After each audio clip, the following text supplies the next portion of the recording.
खबर म चाहिँ नैनीतालमा छु टक्क आफ्टर लङ टाइम यत्रो माया जर्नी यतादेखि वहाँसम्म पुगेपछि फाइनल चाहिँ यता पुग्यो। अलि चाहिँ अब पानीमा बस्यो हुनाले ब्लगिङ गर्न चाहिँ गाह्रो छ, बिस्तारै बिस्तारै पानी पसिहाल्छ।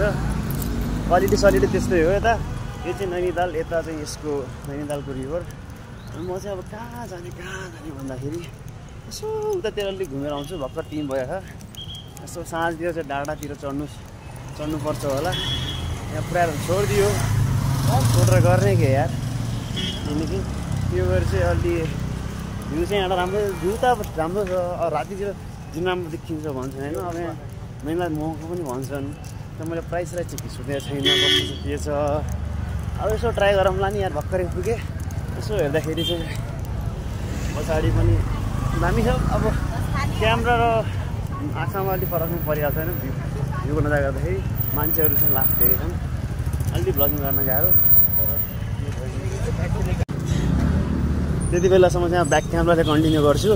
अनि ब्याक क्यामेराले कन्टिन्यू गर्दाखेरि यस्तो माथि चाहिँ त्यहाँ छ, त्यो यतातिर चाहिँ बढी छन्। अनि दोस्रो यार यहाँको गाडी चलाएको त फेरि खुन्नी हुन्छ नि त, अलि डर लाग्छ। त्यो भएर कुना हिँड्नुपर्ने हुन्छ। यहाँ हेर न, यो पुरा घरै कस्तो छ। राति बत्ती बल्छ, त्यसको डाँडा कस्तो माथि रोड छ यार। सायद त्यो रोडबाट यहाँ आउँछ लामा छ, म त्यही जाउँला फेरि त्यही नै होइन। यस्तो दामी छ। सिङ्गल आइयो, अब कोही हुनु परेन।